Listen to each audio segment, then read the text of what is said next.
شکریہ ریشد صاحب. دراصل ووٹ تو اس لیے ہم کر رہے ہیں کہ ایک بہت بڑی جمہوریت سے ہماری وابستگی ہے. جمہوریت میں ووٹ ڈالنا یہ ایک بہت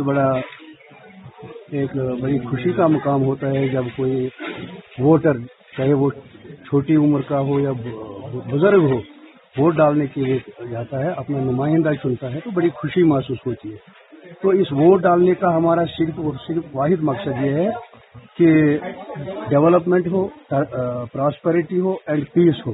تو اس کے لیے ہم ووٹ کرنے جا رہے ہیں، اور یہ جو آج کا ووٹ ہے یہ ہمارے لوگوں کے لیے ایک نیا تجربہ ہے آج، کیونکہ ڈی ڈی سی کا یہ پہلا انتخاب ہے، اور مجھے امید ہے کہ لوگ تعمیر و ترقی کو اور تیز کرنے کے لیے آگے آئے، سامنے آئے، ووٹ کرے اور ریاست جموں و کشمیر کی تعمیر و ترقی کے لیے اپنا رول ادا کرے. اب یہ ہے کہ ابھی ووٹر بھی دیکھ رہا ہے جو اندر جا رہا ہے، ایک ہی سمبل ہے، نیشنل سمبل ہمارے ہاتھ کی نشانی ہے. وہاں گپکار ڈکلیریشن کے تحت اس کو مینڈیٹ دیا گیا. اب یہاں کون کیا کر رہا ہے تو مجھے اس کے ساتھ نہیں ہے، لیکن جو فیصلہ ہوا ہے وہاں وہ ایک کنسنسس کینڈیڈیٹ کا ہوا ہے، مشترکہ کینڈیڈیٹ کا ہوا ہے، اور اس میں کانگریس پارٹی کو یہ سیٹ دی ہے جس میں میری بیٹی آئی چناؤ لڑی. ہم نے تو جو یہ الیکٹورل الائنس ہماری ان کے ساتھ ہوئی تھی تو اس میں ہم آئے اور گپکار ڈکلیریشن کے تحت اس کو یہاں چناؤ لڑنے کا موقع ملا.